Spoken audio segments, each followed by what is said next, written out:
What's good, everybody? We have with us today Mr. Legendz, fucking super talented dude that we're gonna learn his story about.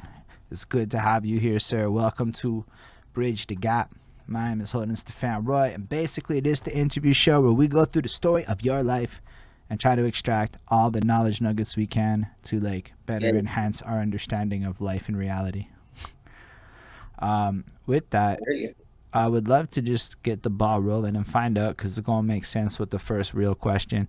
Where were you like born, and where did the early part of your life start? Well, I was born right here in Montreal, you know what I mean? Born and raised, Plateau, came up from there, you know, Awesome, and yeah, that's basically where I started from. amazing. So that matters for this next question. It's a little bit of a story. Run through the little thing. When I'm done, you can kind of take it and we'll answer it. We'll start get the ball rolling with the proper conversations. But I'll start with my girlfriend, and she's washing the dishes, and she's got her speakerphone playing over there, and she's got that Black Eyed Peas song going. I got a feeling. Okay. Ooh. She's vibing. She's dancing. She's doing her thing. I'm looking at her, and I'm like, hold up. When did this song become dishes music? Right? Like, she puts it on when she's doing the dishes. People put this shit on when they're exercising, when they're doing chores and shit. Like, when did this song become that? And I was like, that's crazy to me, right? Because if you think about this particular track, run it back about 10 years. Everybody in the clubs and shit, super drunk, dancing, fucking, it's the highlight of the night song. Everybody's having a great time. Every DJ's playing it. It's a completely different vibe in our lives. And then 10 years goes by, and now it's chores music. And I'm like, yo, that's crazy, right? Because the song doesn't change, but the relationship that we all have with the song evolves so much just because of the circumstances of where we're at in life, which got me thinking about like all them little ones dancing to Cardi B and whatever. They have no idea that 10 years down the line they're gonna be washing dishes to that shit. And as I told this story, I found out that people right now be washing dishes to that because club music just is chores music, depending on where the fuck you're at with life. All that to say, music evolves over time, our relationships evolve over time, and when we think about ourselves and our musical journeys, most often when people do these interviews and we talk to each other, everything starts in that adolescent phase. Like, we're teenagers, we like this song, we like that, we start rapping here or there. But really, if we think about musical journeys, it's more than the hip hops and the raps and when we started doing it. Has everything to do with everything we've ever listened to since the moment that we're born. So really, we should be running that shit all the way back to as early as we can remember. Like for me, I can remember being like 4 or 5 years old.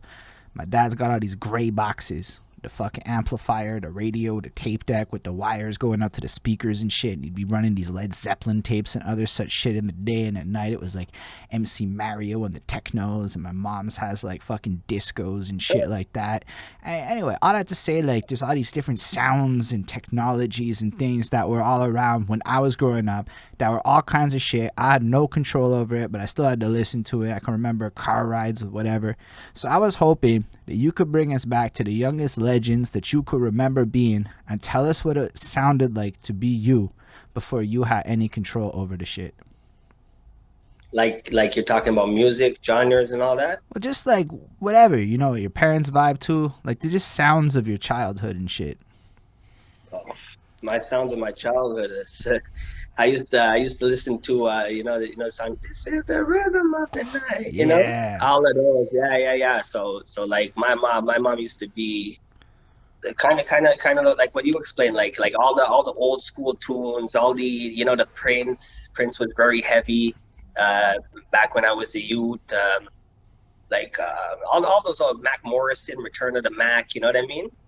All these guys. So this is what I grew up on, which is not what I rap about now because obviously things change. But the old classicals, I could call them, So it was is like what a. I came up with. So you kind of had like a musical vibe growing up, because believe it or not, everybody answers this different. Everybody's childhood's kind of different, right?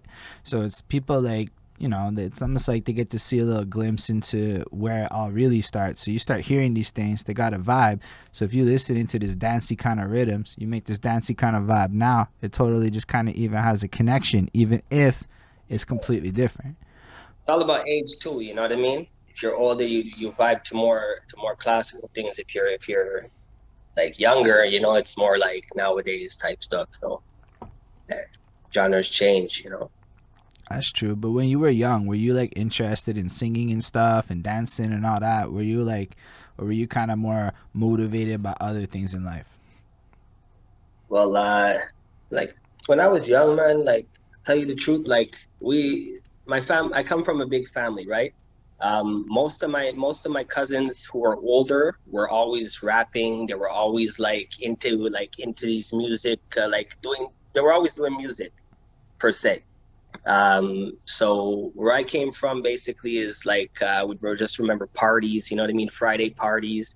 I would have my cousins come over and then we'd all just go in the room and start freestyling.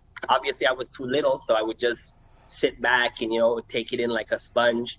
And you know what I mean? So I grew up off listening and I actually got motivated by music from my cousins, like to start doing something, like Yo, but that's serious still about it. huge. So many people don't even encounter an environment like that till like way later on in life. Sometimes I listen to people and I hear like a certain degree of like, yo, this guy's got like a skill level here that maybe not everyone's gonna recognize based off of longevity, based off of a lot of practice. And if you're saying that way since you were young, you were up in these rooms with other people that were more ingratiated in the culture, exposing it to you at such a young age, that's fucking cool. Like that's worth noting. That's just being up late at night. You know what I mean? But that's having a big family as well, because I have a lot of cousins, around the same age or a little bit older or a lot older. You know what I mean? But everyone was so musically invested that's what they used to do. You know what I mean? That was our fun. Because obviously back in them days there was Nintendo, but there wasn't no, you know what I mean, YouTube and all that. We used to Yeah. we used to freaking record off a cassette, play and record, put the cassette in and just that's how we used to record our like freestyles. Yeah, that's amazing So though. it's pretty cool. And I just think people need to hear about these experiences, right? Because it adds context, right? The idea of this show is to bridge the gap. So everybody tells their story, and then we start to see all the things that are similar, but we also start to see some of the things that have changed. Like, yo, let's be real. A lot of people today don't know the struggle that a lot of people had to go to, almost like a meme. But on the other hand of it, right, a lot of people don't understand how deep the kids are going with things and don't see what their reality is. So, like, in a sense, it kind of is good to hear these stories and to see how early people can even get invested in this, right? Because sometimes you have these perceptions where, like, yo, nobody does anything when they're a kid or what. Nah, a lot of people had exposure to it when they're young. So, like, the parents listening and shit can be like, okay, let's let the kids do their thing musically, you know? Well, I mean, look, that it wasn't every day, you know what I mean, we're in the room there freestyle. I mean, it was when it was, you know what I mean, you're talking about exposure. This is like freestyling is different than like exposing yourself to doing music professionally, you know what I mean? For sure. So But so it still gets yeah, you, go ahead. like, into the process in a way. A lot of people enter it by Yeah, I different mean, paths, and it kind of got you excited at a real young age, is what I'm understanding. Even if yeah. you couldn't It's do it yourself at that point. So when do you like elevate to a point where you're able to start freestyling and you start doing your own thing? Well, that's it. So after being the sponge and soaking in everything that my cousins give me, then obviously when you get older, you're like, okay, let's put on an instrumental and then let's see what I could do. It started alone in my room, because I was too shy to do it in front of my cousins because they were so good. So it just started in my room. I used to record my little songs. I used to just do my little 1, 2 freestyles, little lines, listen back to it. And then when I heard it was really good, I was like, okay, let me see where else I could take this. But yeah, man, it all starts it's like from a little seed, you grow, you start to grow with it. Just like the gym, when you're starting to do your workouts, you don't get really motivated until you see some gains, Right. and then you go hard with it. But even that, you still started this at a point where you're getting gains, and that was an important thing. You know, you didn't just record a song one time, walk up. Nah, you took the time to practice it, to like actually evaluate it Yeah. and to grow with it. How old were you, do you think, when you started like actually doing it yourself?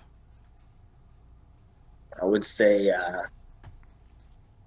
15, 15, 14, 15. Yeah, it's fresh. So you basically Yeah. watch it going on. You get into the high school era. Is there like in your high school some kind of like a freestyle culture going on? Are there people battling around? Is that kind of thing happening? It was very vague. Like the freestyle thing was very vague. Like, no, I went to Westmount. You know what I mean? I went to Westmount High. Very fair. Uh, Very fair. yeah, so there wasn't really too much freestyling going on there. You know, Yeah, until after when I went to James Ling and there, you know, then there was kind of like a little thing going on, but still very like very flatline. that's fair. I went to Wager. There was a little bit of freestyling sometimes that would happen Bigger. at Wager. Um, but it's still just to understand how the culture is. So you're basically doing the songs. You show it to your cousins. Does that go over well? When I show it to my cousin, yeah, they're always supportive, you know. That's Cousins, fresh. yo, that's a banger, that's this. But they weren't songs, they were freestyles, Right, freestyles. That you is a know. very fair distinction. All right. So what kind of after you start doing this, do you what how does it kind of evolve for you? Do you like just kind of keep working at it like that throughout high school? Do you get to a point where you start showing other people and performing and shit, or does it kind of like But yeah, then basically, I mean, look, after you're starting to do it, then you want to then when you know that you're good enough, you want to start to show it to people. So you know, you keep a little cassette with you or a little Walkman or something with your thing there. You show them, you know, just play it to people, see how people are vibing to it. You know what I mean? Because you have to before you want to go on a main platform and show your shit to the world, you have to know that you have a little bit of something going on, you know. So until I was sure about a track, I wouldn't keep that in the Walkman. You know what I mean? I wouldn't keep that track in. I would only show them the ones that I thought that were good enough to show to people. so? Oh, that's actually serious though. So you would walk around, and this is just like on a. I never thought of this before. You would take like a tape of all the demos you made, like walk around the school or whatever, and just be like, "Yo, check this out," and get like a Yeah, pulse of what actually was hot or not. Kind of like how dudes would be showing poetry. basically. Yo, that's actually a very innovative way to approach the shit back in the day before smartphones. Well, a lot of people were there. They had their little CDs. They were selling their CDs on the streets. You know, $5 here, $5 there. You know what I mean? So we all had different ways back then. But that was my sort of way to do it because I didn't have the money to go and make CDs. You know what I mean? To be giving them out for $5. That wasn't my vibe at that time. You know. Right. So, I guess you kind of pursue that for a little bit, and how does it evolve to the next like step, or like is it because does high school end or whatever? Well, high school ended, you know what I mean? After that, it was just basically going to studios, not to make professional tracks, just to like fuck around, you know what I mean? Like do a one two track, see how it sounds, and then when I started to do it like professionally, that's a whole other story. That's when I met my manager, you know, Brian, as you were saying, and you know, from there it took off. So how do you end up meeting Brian then? So what happened was after high school, whatever, I was there just going to jobs, you know, job, you know, you get calling interviews to get jobs or whatnot. So I called this one call center. Uh, it was him, you know what I mean? He was on a call center at that time. I called him. I was like, "Yo, da da da da." He's like, "Okay, da da da." We were talking about the job, yada yada. Okay, meet me here. Go to this place. So I met this guy, uh, going to a job interview, right? Um, I went upstairs, whatever. We sat down, we started talking, and basically he was the manager, and I was just like an employee at the time, you know. And I used to at lunch, I used to just write lyrics, like all over my papers, right? And I guess after one day, I left the office, but I left some of my lyrics on the table, right? And he would go around and pick up papers, and then I guess he read one of my lyrics. He's like, "Oh, this is pretty good," you know what I mean? And from there, he told me that he had a studio. You know, I told him I knew how to rap, this and that, and then you know, he set up the studio for me. Like he said, he already had a home studio, but he set it up to so that we could actually do tracks on it and make like make some craft there. You know.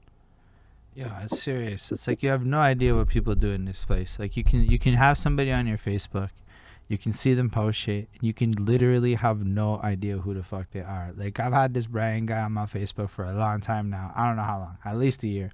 All I knew is he made food. That is the only thing I knew about this guy. Is he posted food pics for a while, videos, and I was like, damn, that looks delicious. But I'm never in Ville Saint Laurent no more, so I'm not really going by there because life. And that was all I knew about him. And now I just like finding out the guy's got a studio. I'm like, hold the fuck up. Like you just, man, there's so much in this city, dude. It just blows my You fucking know, you mind know, sometimes. you know what BN stands for? I do not. Brian Noranian. So what happened was the story's not done. What happened was even before his restaurant, right? What happened was whatever. So we got to talking. He actually for me because he believed in me and believed in my craft and what I was showing him in the songs that we were doing in the studio. He actually paid and made his own record label in Montreal, BN Music. So this is a certified like record label, right? He signed me to the record label. I'm the only artist on the label, right? And and from there, fuck, he paid for me to go to like Atlanta. He paid for me to go to California. Paid for me to go to Texas. And just because he believed in me, he paid, and he also paid for these features with these artists, well-known and established artists. So, shout out to Brian. You know what I mean? Yeah, that's serious, eh? Cause like I think that's interesting that you even have a manager and that you went down that path. Cause it's like as an independent artist, I talk to a lot of independent artists that don't have managers, and I'm not gonna lie. Going through their YouTubes is not quite the same experience as going through your YouTubes, where there's actually a lot of different places. There's some really like interesting videos, like just because of the fact you're in Compton in this one, you're in Jamaica in that one, you're in all these different places. You just, and it's always a video, and it's always like a certain degree of production quality. And like, some of these view accounts are just like, that's actually kind of high. Like, how is he pulling this all off? And the reality is, if you have a manager, somebody that's in the back end kind of running that shit, who's going to be watching it, figuring out all the things, I mean, that's the answer to the question, right? Like, at You the end of know, the day. I got lucky because like what a lot of people don't have is like they will have a team, but they won't have somebody that's gonna put the money behind them. You know what I mean? I was blessed that Brian had his studio there, and you know what I mean. We like at first we had no engineer. Like it was just the studio, us. We would press record, run in the booth. You know what I mean? Come out of the booth, press stop. You know what I mean? And fuck around with tracks like that until we got our producer, got our own beats. You know what I mean? Like you know what I mean? Then we had a team. So it was me, Brian, and Steven Albert. You know what I mean? I don't know if you have him on Facebook, but shout out to him, because he's the one that put the beats together, and then we kind of built a team. So I had a team, and I had somebody that was putting money behind me. So I was actually blessed to have that, still do, but blessed at that time for that to actually be, you know, my vibe and how I was going on with things. I appreciate that you're appreciative of the blessings of the situation, but it actually does just present options for artists, right? Like how many artists don't even bother to seek out these things? Don't look for funding. Don't look for people who might be down for it. Don't even consider it as a viable situation. People act like it's impossible, is I guess what I'm saying. Yet you met Brian on a call center and boom, That's it. I personally have had amazing opportunities birthed out of fucking call centers in this city myself. Every call center I've ever seen or heard of is full of people in music because half the people in music end up working in call centers here. So it's like just such a melting pot of opportunity. And the fact that, like just off of having some lyrics that you accidentally left out or whatever, boom, turned into a whole thing. I mean, yeah, that part, okay, that's a little lucky. I'm not gonna lie, but like the fact that it could even happen is just you still took the leap of faith. How many people might have faced an opportunity like that then and decided, nah, I'm not interested because I don't even think you're real. You're just trying to scam me or some bullshit. Exactly. That I could have been like that too, because he didn't have his record label. He didn't have he had a studio, you know. And the thing with that before is because he used to manage an artist that ran off with the music that he did and all the production that he made with that artist. So even before he found my paper, I used to tell him, I used to be like, because I heard him talk about music on the phone with one of his friends. I don't even know who he was talking to. And I was trying to tell him, yo, listen, me, I rap too, you know, like I could do this rap thing.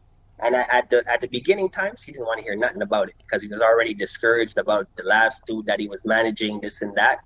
He never wanted to hear anything about rap, anything until he picked up that paper and seen that the shit that I was writing was, you know, it wasn't ordinary, you know, it was something to go with. Yeah, that's serious stills, man. I appreciate that just because, like, again, the fact that it exists means that moving forward, nobody can say that that doesn't happen here because it happened. No, you can't. Anything happens, and a lot of things do happen, but you know, a lot of out of the ordinary shit happens when you're not looking for it. But when Mm, you're kind of looking for shit, you know, it's yeah. kind of big. But I was just talking to a guy yesterday who put it a little different. He said him and his boys used to go out trying to find girls and they were thirsty, they were not getting girls. But over time, they evolved their tactics and stopped being so thirsty with it. And then they were able to pull things like being broke as fuck and walking out with multiple ladies. And it's all about the attitude and the energies that you put out into the universe and shit. And I do think a lot of people come off a little bit thirsty, and it does maybe come off in a way that's whatever. But when you have organic opportunities that you create, the fact is, like, you still had to have been brave enough to be sitting there and writing lyrics in public, right? That means that, like, all of these things play into it, which meant that you've been doing this. You're comfortable doing this. People probably know you're doing this. Motherfuckers probably told him you're doing this beforehand, so he's aware you're doing, you know, like, all of these pieces have probably played into it. So I like the fact that you created the opportunity, even if there was a luck factor attached to it, and that's just kind of the importance of that stills. But with that, you guys start working on it, and then all of a sudden you have all these crazy travel opportunities, and you start seeing all these different places. What's it like being in all these places and working on music? Like, what are the different vibes like? Because none of us, most of us, I would say, have not been able to go to different cities and experience different cultures. And I guess what could we all benefit from your experiences in these places? it's just it's how you handle yourself. I mean, look, let's talk about Atlanta. Atlanta is a totally different place. Like the music scene there is everyone's willing to help you, and if and they're willing to get you to the next level. You know what I mean? Like, how can I explain it? Like, when I went to Atlanta, it was to meet Prince Inc. I don't know if you know Prince Inc. And it was to meet Waka Flocka Flame. I know you know Waka. I I know know you Laka. Jimmy Rocket, etc. His artists, whatnot. So yeah, so basically, I don't know. It's it. Let's just put it this way: it's a different world. You know what I mean? It's a different world. When I was doing the track with Jimmy Rocket, you know, it wasn't the same as recording in Montreal because obviously you have people looking at you. You have Waka Flocka sitting there in the studio. You know, you don't want to fuck up, and you're just a boy from Canada. You know what I mean? So you know who these guys are. You know, so yeah, it's kind of like you have to prove yourself, but you don't have to try too hard because everybody that's in the room already believe in you. You know what I mean? It's like they're rooting for you. Mm. It's like they'll put in their input because I had a lot of producers when I was in the studio. I'd just be sitting there. I'd be you know what I mean. I'd be looking for ideas, or I would say something out of line, and no one would put in their input. You know what I mean? There, if they hear something that they would like to hear, they'll be like, yo, come try this way. You know what I mean? Try, you know, and that's where it's different. You know what I mean? Yeah, that, I don't. A lot of people in Montreal don't have. They don't have input to put like. They don't have input. so Basically, I've talked to, that's what I feel. I've definitely talked to a few people. For one thing, it must be a trip to get creative input from Waka Flocka Flame. Like, honestly, I went from like being like, what the fuck is this guy's nerve music, wracking. to being like, I think Waka's one of the few guys I'd currently pay money to go see, and I'm fucking sad his shit's on a Saturday because all of my Saturdays are booked with interviews. But he's coming to Montreal or Laval or wherever the fuck it is, Oka, I don't know, one of these places around Montreal, and it's fucking dope. But like that must be a crazy experience just to see that. Yeah, man. It's a crazy experience just to be in the same room with the guy. You know what I mean? It's just the experience. You can't beat that experience. And then there's also Texas. When you go to Texas, you're there. You're meeting Sauce Walka. You're meeting Peso Peso. You have all these high end artists there, like you know what I mean, like right behind you or right beside you. It's it's overwhelming sometimes. Compton is different. You have Glasses Malone. He had a song with I think Lil Wayne and Birdman. He's signed to them, I think, even. And yeah, for there, it's like I got invited to go to Compton, and it was, and who does these deals? Brian, because he can't cross the border because he has a criminal record. Oh shit. So he pays for me to go there, and he does the business over the phone. That's why he's a gangster. You know what I mean? He's doing it over the phone. Like, yo, I don't think much people could do that, man. Nah, it takes a certain degree of swag to be an over the phone salesman. I'm But that's not. the call center. That's the call center working. You see? That's facts. The sales. So, yo, what I'm hearing is rappers need to invade call centers to find salesmen to be their managers. Yo, that sounds like a plan. Well, yeah. If you talk about my story, yeah, man. Nah, I'm talking about. When I listen to people's stories, I go, "What the fuck is replicatable here?" Right? Like, because everybody has a story. Maybe we all don't meet a Brian who's as good as Brian, but the call center grind's my life. Like the last 11 years of my life has been attached to a call center in some way. I can tell you one thing: having the right salesman on your fucking corner, that dude will sell anything to anyone and get you deals. And I am not that guy. I know that. I'm a customer service motherfucker, which is not sales. It's a very different world. So I'll keep the money. I don't, just for those I keep the money. I don't get the money, kind of thing. So, but yo, let's say you're sitting there, you're a rapper, and you're like, yo, I need to go meet a person. Because, yo, one thing I realized is people are really bad at, like, and myself included, I had to learn this lesson the fucking hard way. You actually have to leave your damn house and go places to meet people, right? Like, it's even with the internet, you still kind of have to put effort in there, too, whether you're combing hashtags and shit. So, let's say you're really stuck. Boom, go get a job at a minimum wage call center. You'll find somebody. Somebody will be there that is useful to your life. Like if you really got nothing to do. And I never thought of that before as like a viable strategy for a musician to take. That I'm going to recommend. Oh, you're bored? Go work in a call center for 3 weeks. You'll find a producer or some shit. I promise. There's always a producer. There's always somebody in a call center. I mean, it's that. Yeah. A call just came and Yeah, no worries about it, man. Nah, so that's still pretty fucking big with it. But yeah, the other thing that you brought up was the producing. I think a lot of people got language twisted. Maybe it's a language thing because it's Quebec or whatever. But people confuse beatmaker and producer as the same occupational role. And they're not really. Like a beatmaker is a guy who composes the beats. And a lot of the engineers are beatmakers. Even an engineer. Like I've become a recording engineer. That's a motherfucker that hits Control R and stops it and maybe slides some shit around. That's the extent of what I've written. That's a recording engineer, right? So it gets real specific in this. A producer is a decision maker. Ultimately, the producer is like the director of the song and the rapper is like the actor of the song, right? And there's not a lot of people playing that producer role up in the city. And I was talking to this young one and he was like, bro, there's no producers. That's why there's no sound. And I'm like, ooh, that's a good point. There's no like direction happening for all these artists. So like there's no Mark Ronsons. That's it. So you touched on that before and I was like, that's a really nifty fucking point that he made. Because to be fair, my engineer tried to produce me for a minute and I was like, fuck you, I want to do what I want. And that was my attitude. And then I had to get over it and realize engineers know more than me about music probably. But the thing is like, look, a lot of people just put the producer, which is the beat maker, as the engineer.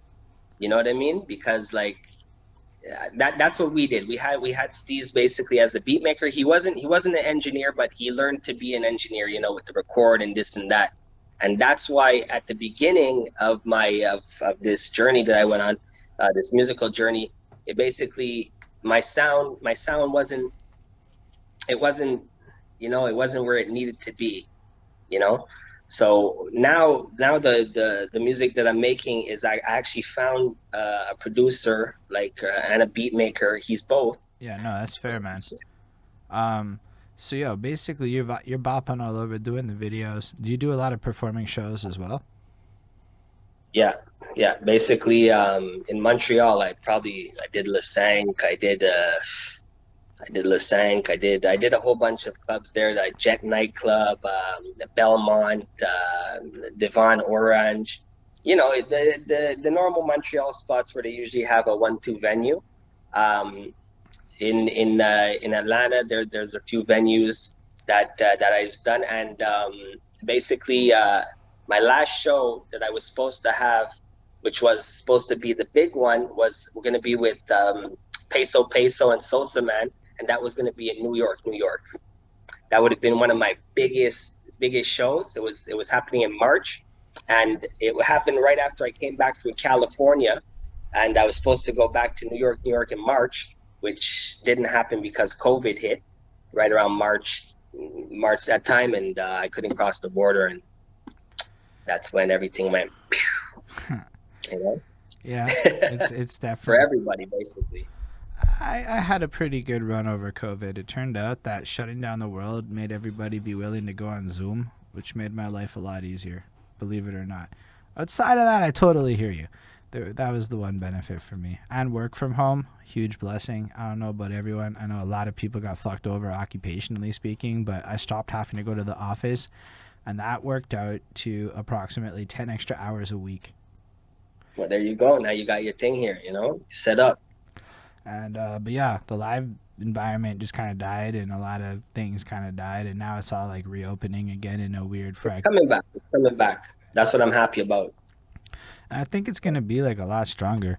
One thing I think happened in Montreal over the last year is that a lot of people got over themselves, because like you're by yourself in a room for a year, you kind of like you learn how to talk to people maybe again, because you kind of have no choice. And I've noticed a lot of people are friendlier. And I'm not saying everybody everything, but there's a lot more like love that I see flowing around than I've ever really seen before. And it makes me fucking really encouraged for like the future where things are going on with it. But like, do you see yourself jumping back into the traveling and shit as soon as possible? Oh yeah, of course, of course. I just need to get the vaccine is there. They want you to get a vaccine. I need to go back to traveling because that's where the bread and butter is. Like you can make so much money in Montreal, which is really not, but when you do a show down there, they want 30 minutes and you're getting $1,000 for 30 minutes. You're like, wow, Yo, for So real. that's So you can yeah, basically head down to something like in Atlanta and just like get paid enough performing to finance the trip.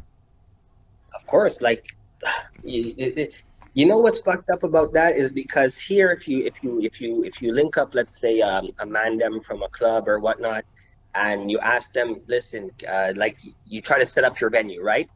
They're gonna wanna take the bar, or they're gonna want you to sell a certain amount of tickets or guarantee a certain amount of people to come in. With the States and with Toronto and all that, it's so different because there's enough people that are already going to fill up the venues, and just to have anybody, like any artist there, it'll make the venue a little bit more, more exciting than what it is. So managers and bar owners are happy to have artists come in their venue and do a live show for them, Say fucking you word. know like you don't even have to try hard. Oh, can I have a show? Oh no, we don't have time in this, so but I'm gonna book you in for this day. Can you do it this way? And that's why it's easy to make tours in the States, because everyone's so welcoming to have you there. It's like you could set up, let's say, five shows in that one, in that state. Just like it's easy to make a tour is what I'm saying. That's why you see the artists with like they have a show in like Albuquerque. Then you know what I mean? Like it goes, they have the down list, and there's always like at least 10 or 15 shows.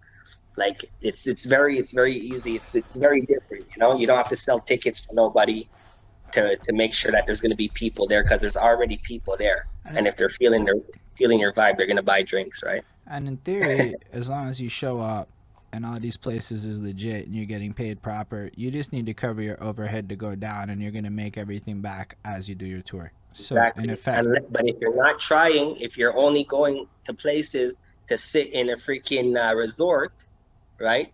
You're not going to make nothing. There's some people that just go down there. They was okay, so it's about rap business, but then they don't go and explore. You know, bro, you you just have told to me I talk. can get paid to perform if I actually put some effort into getting booked down there. I'm like, Exactly. yo, bro, my Put the effort my in. aunt Put the lives in effort in. Nashville. If I go to Nashville, I have a free house. And you know what I'm saying? Like, I'm like, wait a Yeah. second. That's huge. I never even thought about it like that. That's that thing maybe where Montreal kind of gets clipped, I think, because we don't really believe it's possible until somebody like goes, yo, it's possible. I did it. And you're like, oh shit. Wait, I can go do that. There's really no good reason why we can't contact random Anybody. ass bars in fucking whatever city and be like, yo, you do shows? I'm from Montreal. I want to head down there. How would They like when you're from Canada. They like it. Believe it or not, they like it because it's a different type of vibe for them. It's a different type of genre that they think that you're gonna bring in, but it's good because of that. Because not a lot of people know about Canada. Well, they do well now because Drake and Weekend and all that. But you say Montreal, they think it's different. You know?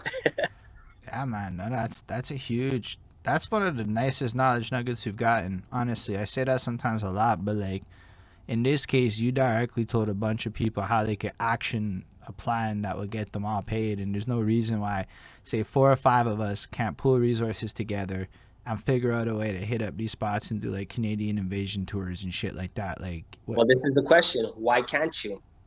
Honestly, I never thought of it before you said it. You know, it's belief of it, right? Honestly, Yeah, that's what happens. Once somebody tells I me, did it. Hey, I did it. You know what I mean? and then you, I ain't the richest person. You know what I mean? I'm okay, but you know what I mean. If I could do it, anybody could do it. And you know what? I would like to see more people from Montreal make it because I'm not greedy. I like if someone wanted to roll with me and come and talk to the people that I talk to, and come along, man. You know, yeah, that's I like to serious. share the spotlight. I'm one of those people that I collab with anybody. Even if I became even more bigger than I am now, I'll collab. I'll collab with somebody that has 200 followers on their Instagram. I don't care. You know what I mean? It's Yeah, that's humble as fuck though. Stills. yeah, I have no cares into hogging success because if you do collab and if you do invite people into your circle, you're gonna benefit from it, no doubt. Like no matter what, you're gonna benefit. I definitely agree with you. I've personally benefited a lot from adding people into the quest, making it a bigger group of like-minded individuals and shit. But yo, I never thought about getting because nobody's ever set $1,000 for like a 30-minute set before. Like I guess it's like when you hear it like so tangibly, like hold the fuck up. I ran numbers real fast. I could make back the cost of going in like 2 weeks. I'm like, oh, that's some There you serious go. shit. I mean, I'd fucking perform every fucking day. If I could get booked every fucking day, oh my fucking god. And think of it this way: you don't have to go there and try to find the people. Sit home, do your damn research on the clubs. You know what I mean? Call the man, tell him that you're coming down there, and tell him what you want. So at least if you go down there, you're not wasting your time anyways. You know what I mean? I'm, Facts. I, it's there's a lot of ways to handle this journey, and if you don't apply yourself, if you want to be a hood rapper, by all means, stay in Ville Saint Laurent, stay in Texas, stay in the plateau, and just rap for the hood, rap for your Montreal people. Don't expand. Be the city star. Be a city star. But if you really want to be in the game, and I'm not a professional in the game, but I'm telling you, if you want to be in the game, if you want to be somebody more than what you are now, you have to leave. You have to go out there. You have to rep your city in places that your city ain't. You know what I mean? Mm. That's what it is, and that is the number one jewel I will drop today. You have to rep your city where your city is not. Yo, I fucking love that a lot too. That's something that I had to learn the hard way is that you actually have to rep your city. Like along the way, it clicked that like hip hop is a lot like a team sport, and even music, it's a lot like a team sport. So like you wanna have your home fans, and then you wanna go away and make home team like fans in other places for when you're away and shit. But like if you're not repping your team, nobody's gonna rally behind you. No Like it's one's just gonna never know gonna you. Yeah. happen. And I'm like, okay. And then I realized I start talking to people. I could tell them about shit like, yo, y'all know that like it's fucking weird to be English in Montreal, right? Like it's fucking weird. And then it was like, I Yeah. never even heard of that shit. And I'm like, yo, it's weird. Y'all don't even know. Google that shit. It's fucked up. I start telling people about language issues and shit. But that's huge, right? Because it's not just go to the place and try to blend in and be the local artist guy. Nah, it's go there and be unapologetically Montreal with your shit. I like. Yes. Yes. Be very cocky, very, very, yo, that's it, man. Go there and just let yourself show them who you are. You know what I mean? Like I can't go into the studio and meet Peso and be a little scared boy in the corner. You know what I mean? Hi, how you doing? No, you have, yo, I'm him. I'm Legendz. I'm the one that you agreed to have. You know what I mean? You have to come in there like that because these guys will eat you alive. That's another thing. They're very, very cocky. Like the rappers that make a lot of money are very, very, very cocky, but they'll still help you out. If you show that you're the man, they'll still help you out. Like Mm. they're gonna try you at first. They're gonna try you at first, like who are you? Da da da da da da da. But if you could da da da da da back and come at the same level as them, they're gonna fuck with you hard, hard. Mm. That They're is a gonna big fuck with you lesson. hard. So not only do you go down there with a plan, you go down there with a plan, and then regardless to what you think of yourself, you must be the man. You must walk You into have that to be the room. man. You have to be the man. He's putting a verse on your track. You know what I mean? So you like I don't go down when I'm doing a feature with an artist, I don't go down there with a track. I don't have a track in mind. You know what I mean? You put on the freaking instrumental, you let this man drop his thing, and then you construct the song around his verse or whatever he drops. Oh, that's a big That's what one, I do. That's what I do. bro. That I guy's let gonna him love you drop his forever thing. after. I say, I say, you go in the booth first. He does his verse, whatever he drops on there. I make a song around that, and I implicate what he's doing in there. That's the thing. That's why when I go into the booth, I try to make it the hardest thing that I've ever done because doing a normal rap song is so easy nowadays that I just want to try some different shit, and that's what makes it complicated. If you could take someone else's words and turn that into a song with your own shit, then you're doing something right. Okay, I feel what you're saying. Also, just at like a strategic front, right? So think about that. You're meeting somebody that thinks that is shit, but in another sense, there's probably a degree in the back of their mind where they know they're still trying to get bigger and better, and maybe not everybody treats them right. That's the other side of it. So what do you do when you build a song around their fucking verse? You're ultimately giving them the highest flattery. You're letting them write the song, in a sense. You're letting them dictate the flow of it. So it's like a power move to be like, in a sense, strategically submissive while owning that shit, and it's fucking Yeah, I'm amazing. gonna drop. I'm gonna drop down to where you want this song to be. But mind you, I'm doing that so I could kill their verse as well. You know what I mean? Because there's no way that I'm just gonna sit there. Like I need to hear what they did as well. You know what I mean? Because I can make a song. Like let's say I constructed the song first, and then I let him jump in the booth. Mm. He might not know how to come on my vibe, and then the whole thing could go to shit. I'm not going there to waste time to make a shit track. You know what I mean? I'm going there to make a track that I could freaking listen to myself instead of me making a track and then he drops a verse that doesn't even make sense. You know what I mean? It kind of, Yo, I so you do what you want to do to this beat that we bought and we agreed on, then let me do my thing. It's also because you want to construct a good song because You don't know how people could come on. You don't know how like he could be good in all of his other songs, which why I agreed to work with him. But then when he sees me, he wants to just drop his the weakest 16 that you could ever hear. You know what I mean? Then you could always play with it. I see what you're saying. That's also a good way to protect your investment. Yeah, I never would have thought about any of these things because, again, like it's not a world I played a lot in. I barely like worked with people before last year on some I don't like people bullshit, and then I had to learn how to like play nice and I think a lot of us are starting to do that. So like hearing from your experiences gives a lot of us, anyone who's gonna listen to this, the toolkit a little bit more to manage situations like this. But it's even local. There's got to be people here local that are gonna do shit whatever. And if you can learn how to respect somebody and protect your investments better, you know, it creates a stronger culture. And part of why I think people have bad experiences, and sometimes when you listen to people who talk shit, the part that they never mention is like, I didn't ask the right questions ahead of time, which is some things like, you know, expectations weren't all managed correctly. So in a sense, you're engineering a situation where you get the best outcome possible regardless of the other variables, rather than letting chance or random shit happen, which is maybe how a lot of other people might play a situation. And I really like that approach a lot. That's it. That's what you say. You said it the best, protecting your investment. You know what I mean?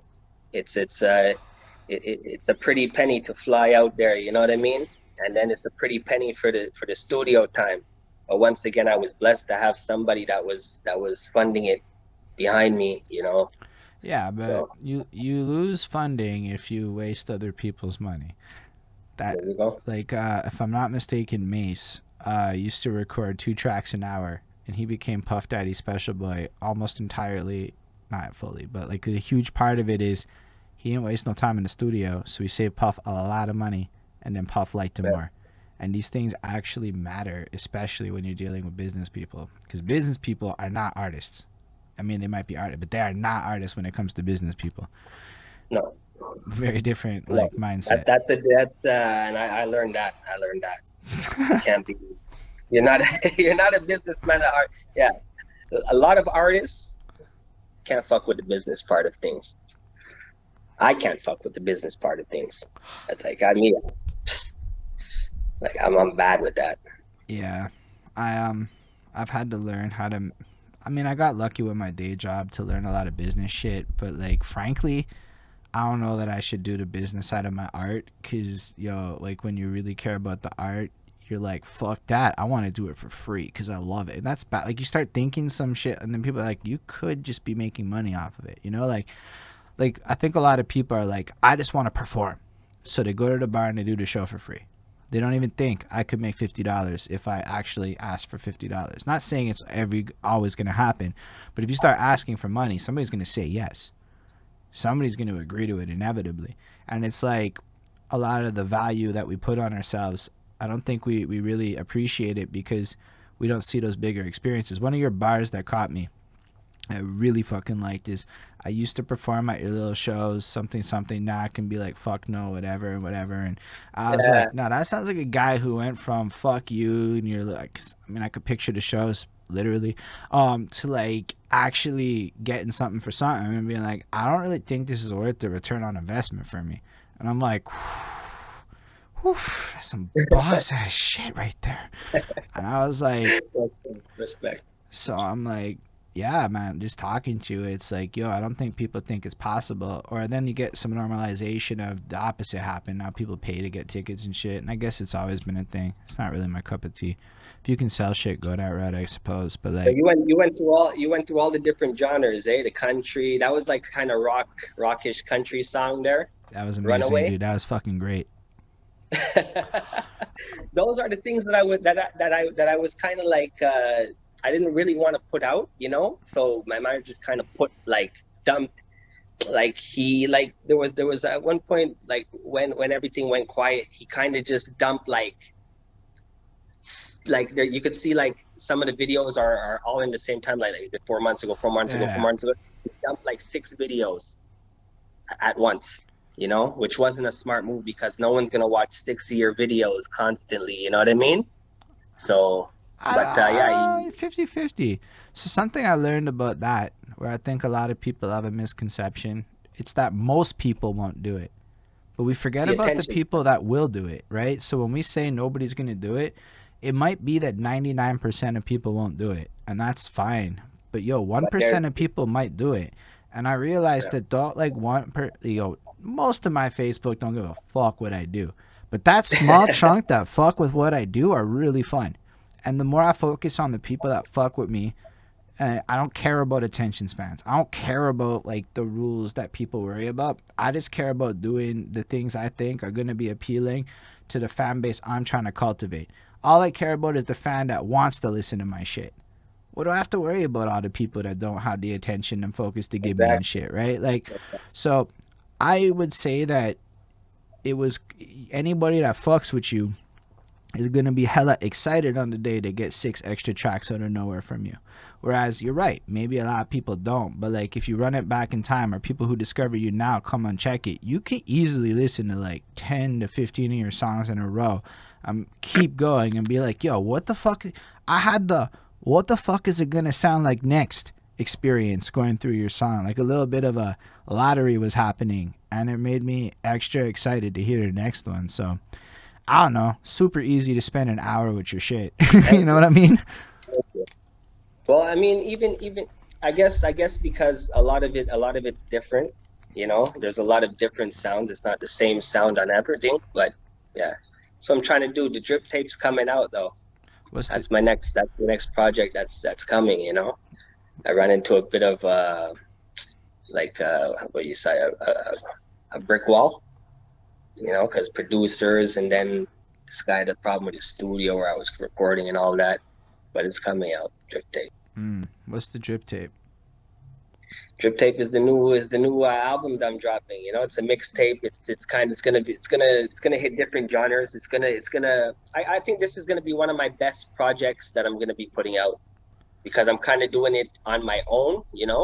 Like I told like on my own, meaning that I'm trying different producers. I'm going to different studios, seeing how different people record me, seeing how people could, you know what I mean? Like seeing how much better my voice could get than just staying in my own little bubble with my normal producer, the normal people. So I'm just expanding. I just trying testing new waters. Yeah, that's an interesting point. Still, is the idea of well, I mean, market research, right? Market research is not something a lot of people fucks with. I find where they do the thing where they test the waters a lot before committing to an idea or a strategy or a move. So, in a sense, rather than saying, I'm gonna go run this path on this particular situation, or I'm gonna commit to the first guy I see, which the number of people I know that committed to the first guy they fucking ever went to is astounding to me. But like you're going out there and seeing what you like best.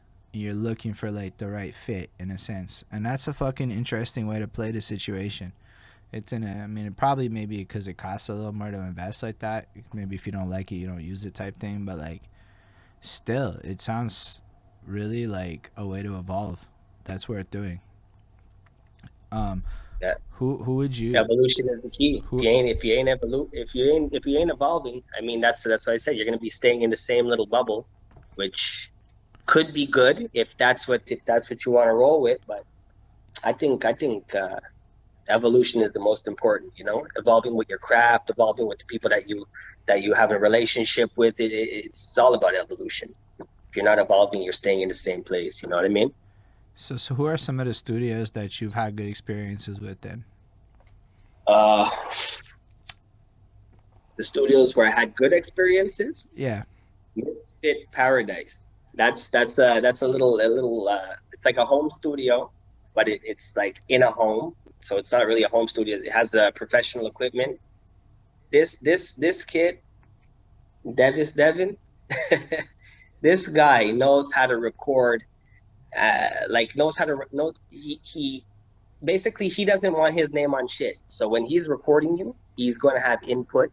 He's going to tell you exactly like, if you fuck up or you know what I mean? And the thing is with his studio is, how like you have the echo, like the kickback, like you can't hear yourself in his earphones. So basically it's like you're just testing your voice, You know what I mean? I don't know if you know what I'm So saying. yeah, I Like do. there's no Okay. So I do because what happened was my engineer. I always heard myself. You hear it. Like that seems to be the yeah, normal. Then I yeah. went home with it. I mean I do it here now a lot, and I never learned how to set that feature up. So I don't know how To get to hear myself. So I don't know how yeah. to do it in my headphones. So it got to the point where I went back to my guy and I'm like, dude, turn that shit off. I don't know how to rap with that shit. No, I can't. It was throwing me off to hear myself. So now I can No, only do it without like hearing myself. without the sound, eh? I can't I do it learned. with that.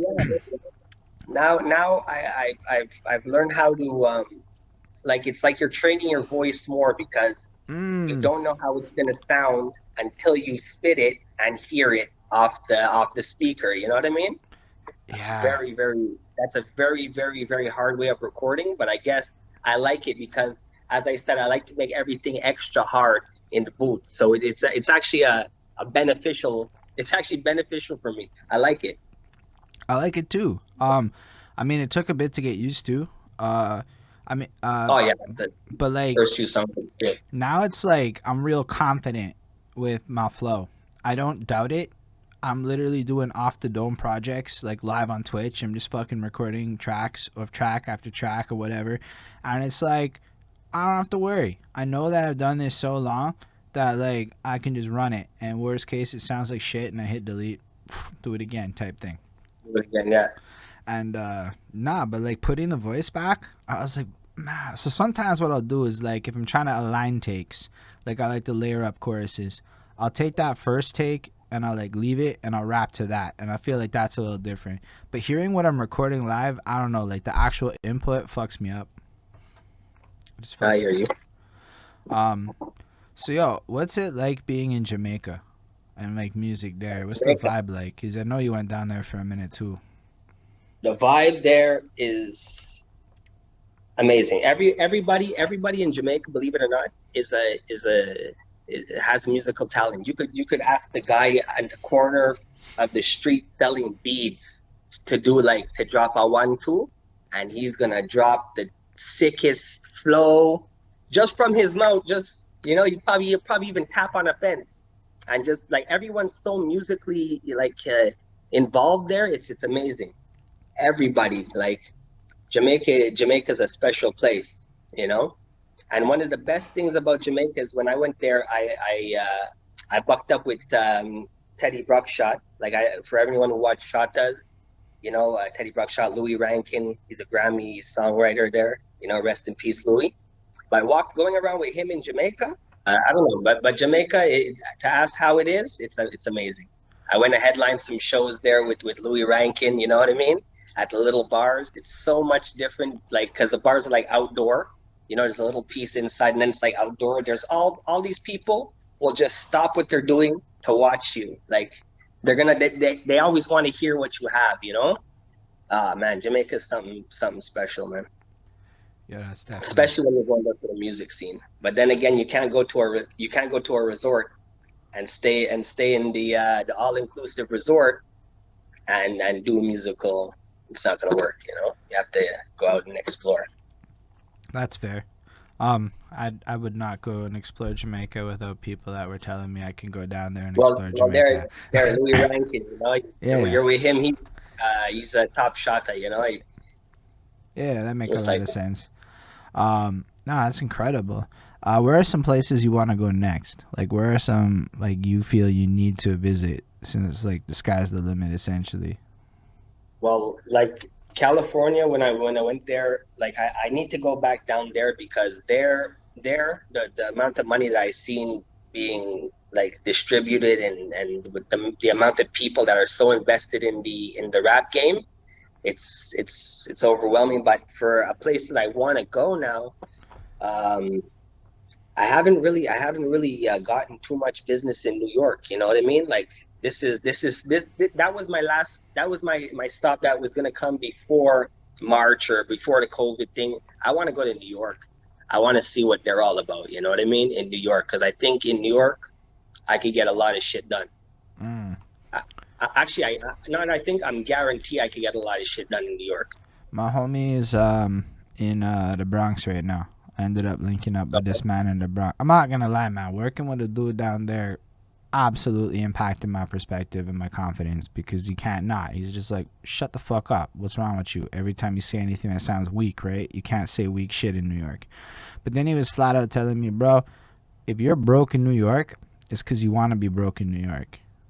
Anybody that wants to make money in New York can make money in New York. And I'm like, that's a super interesting philosophy, right? That's not something you hear a lot of. Anybody that wants to make money can go make it there, is what he's saying. And so I definitely think you go find opportunity up in that. Like, I don't know how easy or hard it is, but I definitely believe it's available and that anybody can go down and create the right connections with the right attitudes and fucking find what you're looking for. I was actually like not trying to brag, but I was actually in talks with Jadakiss in him in yeah, I swear it's all of it. Like I was in talks with Jadakiss because what happened was actually it happened. I DM'd him like on Instagram, just like that, just like da da da da da. I sent him one of the freestyles I did because I knew I was versatile, you know what I mean? I wanted him to hear it. I never expected in 1,000 years that this guy would even answer my DM. So then it came to a point where he was like, "Yo, what's good?" And I was like, "No fucking way." I thought someone was playing with me. I checked the Instagram like 3 or 4 times. It's him. So then I wrote him back. I was like, "Yo, I'm an artist. I'm trying to make it. I want to get into the game. I don't have the boost that I need yet to actually make it bigger than what I am." And I told him like, "Yo, listen, fuck, I need some help, you know." And then he was willing to help me. So he wanted me to basically make a tape, give him the tape. He wanted to tie it to his name, make some money. I can make some money off of it. He was gonna shout out, do his shit. You know what I mean? Like that. You know what it is? Yo, shout out my name and stuff. And yeah, and that deal till this day is still on the table. You know what I mean? Yeah, that's serious stills. And you, Fucking, that's why I'm confident right now. You know what I mean? Because if I could send my one of my little freestyle videos to someone like Jadakiss, and for him to acknowledge it and to answer me back, like that's where my confidence and my cocky just it grew up. Like I'm like that's it. So yeah, one that's my idol, Jadakiss. I fucked with him all my life, like D Block. When I started to actually get listen to rap, you know, like that D Block that was my whole thing. Like Jadakiss is one of my idols, like one of my top five. yeah. Who are the other ones in your top five? I don't have five. I Amazing. have three. Like me, I like Jadakiss. I like Joel Santana, and believe it or not, I like Young Thug. I like Young Oh, Thug a lot more than people might expect. He's got a vibe. Kevin Gates Okay. is a genius. Those are my four. I don't even have five. Like Biggie and Tupac. Okay, everyone listens to them. They don't really count in a top five because they're you know you can't fuck with them. You know, but for four the most greatest artists that I think, yeah, Jadakiss, Young Thug, Joel Santana, Kevin Gates, Yeah. hands down. They're all lyricists. Yeah. Fucks with that. Um. Okay. So what? When do you What do you foresee yourself doing within Montreal, or do you foresee yourself doing things within the city? I would like to, like, I don't know, it's kind of hard for me to get anywhere in this city because the people that are controlling like the shows, the events, the you know what I mean, the outside murals, they're all in the same crew. Like they're all in the same bubble. So it's hard for you to break into that. So I don't know. I would like to headline more shows. Like I would like to like headline the outside festivals, like when they're starting to open up, obviously again. But like, yeah, but I don't know, man. I don't. I like tell you the truth. It's easier for me to make it elsewhere, you know, and and fucking rep Montreal out there, you know. That's a completely fair approach. Still, it's almost like across the board we need both sides of that. I don't know. I I wish like I knew the people that were setting up these events or anything. You know, I would like to fuck with a lot of people here. It's just the communication. You know, like a lot of people with my manager, like he wanted me to do some tracks with artists down here, and all he wanted from these artists was for them to sign a contract to, you know, the normal way, the real business way, sign a contract, da da da da da, for a verse or for, like, you know what I mean? And it's the hood rappers that don't want to sign the paper.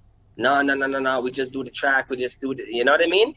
So right there, if no one wants to sign the paper, you know what I mean? Like, I don't know. It's weird. definitely yeah, I don't know. Sometimes I'm like, I'm not gonna comment. I don't have anything to say about that. But like, it's a fair point. I definitely find what I encountered is not everyone likes Instagram, depending on their lifestyle. And certain lifestyles don't like encourage the use of social media, right? Because I was like talking about everybody go online, do your shit, play your social media game, right? Type thing. But yeah, no, I definitely appreciate what you're saying. I don't know who the clique is, but I've always felt like there's a clique that I'm not a part of in this city. I did myself no fucking favors back in the day, so whatever, whatever. But now I'm just like trying to scope out everything because I agree with you. There's a weird like, just like I realize there's so many people, like just the raw number of talent, the demographics of the situation. Like if there's 500,000 fucking English people in the greater Montreal area, and that's not even if I looked it up and I ran the numbers, there's about 500,000 people. We are Wow. bigger than like that number alone is bigger than these small ass fucking towns that have like whatever. That's bigger than scenes in places we think is fucking hot, which made me go, forget the French people. There's just that many English people up inside the city. Okay, I that's didn't even know that. so it's like that's the thing. It's like we don't even realize that it's viable here. NDG is 166,000 people. I promise most of that shit's English. That's not a French hood. You know what I'm saying? Like, Yeah. so it's like, how come we just like ignore all this and just like ignore it? Like it just doesn't exist or anything. It's so baffling to me. And It's it it is like, you know what? There's no answer to that. There's like I have no I have one answer. I don't know. You I don't can't know Google why it. people don't. You try to You Google can't it. do that. You one day we all tried to Google it. And there's that one Montreal rapper list from like back in the fucking day that ain't been updated in forever. And there's like nothing. You type Montreal hip hop into shit, you see these lists, you see these people, and it's really not like proportionate of whatever. I found a way to find Montreal rappers via Spotify. You check the fucking monthly listeners and see where they're from.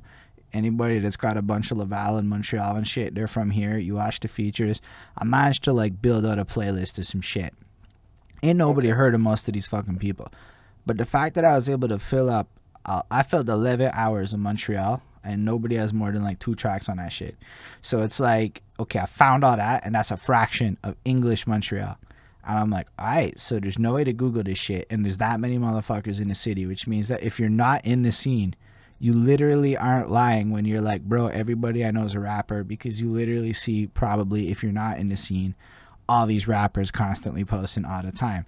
So we're not even like cognizant of the reality of the fans and shit. And so it's just this weird situation where nobody knows what the fuck is even happening here. And everybody's talking shit with paid ads and shit. You know, like this the smallest places like Hamilton. Hamilton. I went to Hamilton, the university up there. You know, Magic Mike. Them guys, man, like it's such a small place, but everyone's invested in, you know, in the art, and everyone wants to be a part of it. Like it's yeah, it's you're right. It's weird. It's weird. Montreal, it has a weird vibe with that type of stuff, but I don't know. I guess everyone's just content with how it is, you know? Young ones is hot. I don't. I when we say all this, I want to throw down a heavy millennial attitude that I've encountered and older. But like the 20-year-olds that I've talked to, they collaborate. Like this man's I met, this Drew guy. He's in the West Island. It's a lot of these kids in the West Island, not the hood guys, but the other side of it. Yeah. And he managed to find enough Montreal to make a 17-track Montreal tape. This guy just coordinated Oh, it and did that. Just a bunch of oh, people he met. I interviewed him. I know he's fucking legit. We went like 4 fucking hours. That guy was just spitting facts and then followed up. And from what I understand, he's leading this pack of people in this Instagram group chat of like 30 to 40 collaborators, video people, engineers, beat makers, everybody. I'm like, yo, old people, what the fuck are we doing? How are they all doing this? What? How are they all doing this? We're stuck in our ways, you know. Yeah. So but yeah, the youngins have some good sound coming in. I know a few hot you know, youngins that are doing their thing, you know. So I'm like, there's definitely opportunities. I'm working on my shit. I feel like I'll go collect all the weirdo outcast types and we gonna fucking run our shit over here because there's definitely enough opportunity in this. Because like, that's I think part of it too is how many people like really want to like carve a lane. Like there's a good chance that you and me at the same show, it might not be like the best match of our fans, regardless of what we could do artistically. My fans might not fully get what you do, and your fans might be like, who the fuck's this dude? That's a reality. And I feel like to a degree, the city also a little bit needs to figure out lanes in a more defined way, right? Like does it make sense to just throw 15 unrelated genres on the same act just because they're 15? That's how every show is in Montreal though. As long as you're selling tickets, they're gonna put the guy that has two words in his track with a guy that's really focused on his tracks and makes a whole like, you know, list, and it, you know, it doesn't really mesh. Yeah, it was a hard lesson for me. I had to stop. I stopped doing things where or I stopped inviting people to things. It wasn't that I stopped doing things. I would do the show, but I would just not really try to sell anybody tickets to it because I'm like, yo, I brought people from my office to a show and a fight broke out, and then they went back to work and told everybody about it, and then nobody came to my shows for a year. A year for these people to not feel like they had to wait long enough for them to feel I chose better shows in their mind and shit. I was like, that's a real fucking thing. So it made me really reconsider a lot about opportunities, and I'm like, so that means it doesn't make sense to throw everybody because the fans are the fans. We can't control the fans' reactions, and we focus so much on the artist reactions, you know? Anyway. My bad. So it's like, yeah, that's the kind of stuff I'm kind of like thinking about and trying to figure out and talking to people and like hearing everybody's experiences and throwing it together. Like, I don't think right now, like, nobody's going to get paid like $1,000 to do a show right now in Montreal. But like, no, how do we build an ecosystem that 5 years from now everybody's getting paid $1,000 to do a show? Because that's possible. The youngins have to bring it up. The youngins have to do it. You know, I guess the new generation that's gonna come in after us, they need to figure out a new way. You know, they need to take some sauce from the other places. You know. I think they need us and we need them. It's more like we gotta get, well, I'm like, let's say you're gonna go out there and do some shit. I kind of like my day job right now. I could go do a 1-2 tour here and there, and I'm going to set that up now that you fucking told me it's that. I'm like, well, fuck that. I'm gonna go fucking figure that out. Man. But I also have like a really solid deal in terms of just the educational component of what I do for a living is very powerful at this juncture of my life. But then I'm sitting here going, okay, but if I go fucking link up with a bunch of young people, I can help them and they can help me. And if more people in my age group stop trying to be superstars a little, here, at least. You want to be a superstar, go somewhere else. And I mean that. Like, a lot of people can go elsewhere and probably go achieve some of their more superstar dreams than they're going to find here just on the fact that the fiscals don't make sense for it in Montreal. But if instead people focused on elevating the youth and they focused on kind of working together, we all coordinated squads. Like, yo, if the West Island talked to NDG, talked to downtown, talked to this, it would like... Yo, in 5 years, we could all be making a lot more bread. That's the shit that doesn't happen, you know? Yet. We got to throw that yet. Because if we say it never happens, it never happens. So it can happen. It's starting to happen. It can happen, yes. It hasn't happened yet. You're right. That's true. And I think it happened for a quick minute in like 2008-9. Like there was a little bit of bubbling back in the Bad News Brown era where like there really was a degree of cohesion across the various cities until it maybe didn't follow up properly. But like there was pockets that is happening. It's not like it's not possible. There's a little bit of blueprints that exist, but I think part of it though is it takes somebody like you to go out there and see how other people do shit. Then you come back and you talk to a person like me, and I'm like, oh, we can go do this. Then I'm gonna go fucking talk to everybody and their fucking brother. And in my position, maybe I can have a little influence in some other people's thinkings, and then they go have some influence, and a couple years down the line, we start planting seeds that show people how they can have a lot more confidence in their game here. That's why I hear it's you. so important, I think, to get your experiences and shit. I don't know what other tips you have for dealing with people in the States. Because that's another Well, I thing. mean, look, you have to go. You have to be cocky, man. You have to go there and like you know your talent, right? You have to take your talent and be the best that you could be with what you are. That's it. You also have to play your part. You know what I mean? Everyone plays their part. You know what I mean? Like you have to play the game. Mm, You're going to meet a bunch of gangsters with guns in the room. You're not going to play the sophisticated college kid. You know what I mean? You gotta play your gangster card. You know what I mean? You have to mimic what you see basically, but don't mimic where you're copying. Mimic, but mimic to what you are, like to the extent that you can. right. Just don't come. Like I wouldn't advise. You're not gangster at all. Yeah, I'm not gonna. Just fucking, just you know what I mean. Just you won't be going to feature with them. That's what I'm saying. Yeah, It's no. But not there's gonna work. other people that would be there that have other vibes and other things that you can go find that you would be in, where it would There still. you go. It's a bigger city. There's 1,000, like in these little towns. We like our little towns. What we have like 1,000 people, 3,000 people. Let's say in little like Oshawa, Ontario, or those little places. Gananoque, Ontario. But in their little towns, they have thousands and thousands of people. More opportunities, more people that are open minded to listen. You know what I mean? And I guess it's just more opportunities down there. That's for sure. Yeah, but that's still like still powerful. And just like you said, people need to travel and get out there and see it. And what's super nifty is you did all of this without really leveraging like, yo, I gotta be whatever, whatever on social media. You use social media in a particular way to network, but like you're not See, really like sitting there being all like trying to be the coolest on Facebook and shit. nah, I don't know.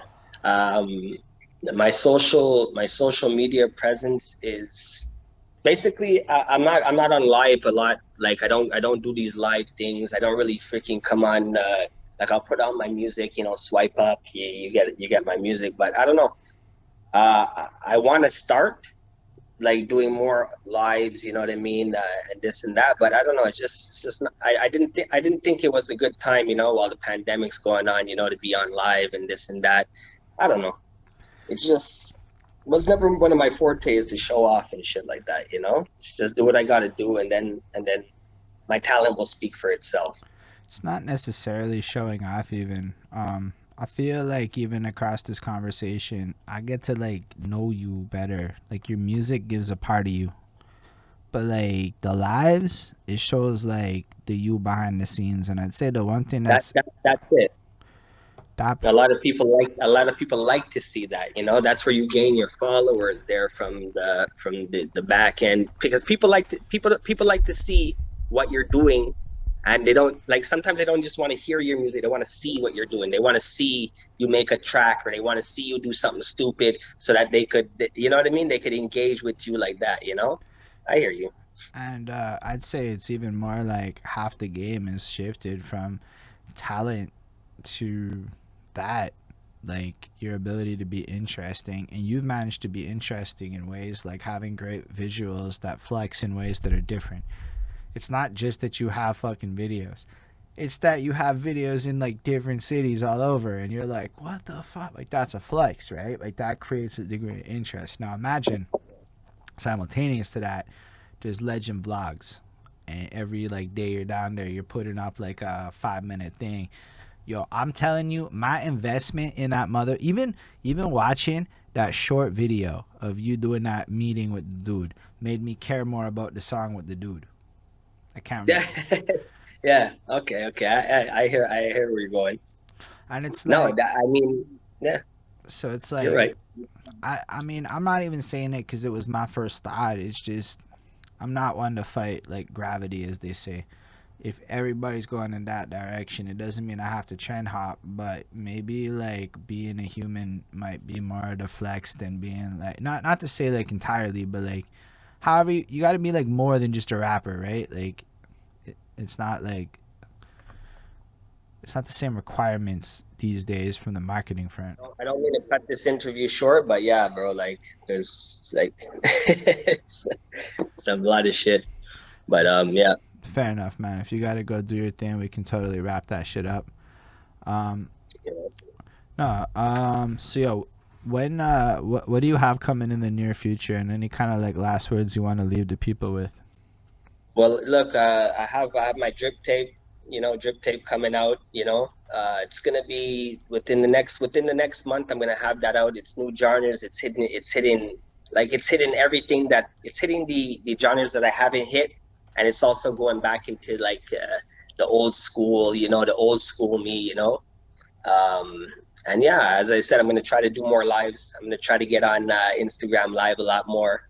If you don't know where it is, it's Legendz 514. Follow that Instagram. You're gonna have more updates on the drip tape. Legendz GC on YouTube. I'm gonna keep pushing for y'all. You know what I mean? I'm gonna keep pushing for y'all. Yo, appreciate that stills, and yo, thank y'all for watching this that are there with us on the live. Appreciate everybody in the future that checks it out. Y'all make it kind of worth it, because at the end of the day, otherwise it's just us talking. And thank you for coming through, Legendz, sharing your story with us. It's an amazing experience that we all had. Definitely have this up on the YouTubes and everything later, so y'all make sure to like, follow, subscribe when you're watching this in the future. And yeah, special thanks to the patrons. There's Milky Dam, Secrets Power, Jonathan Bryan, Siege Black, Hurricane, Linda Williams, Scribble, the dope support what we do. If you want to support what we do, patreon.com/behind that suit. On that note, everyone, it's been great, and live long and prosper, everyone. So yeah. Yeah, we get the bridge here. All right, man. Yeah. You know what it is? Peace, everybody. Take care, man. See you. Have a great day.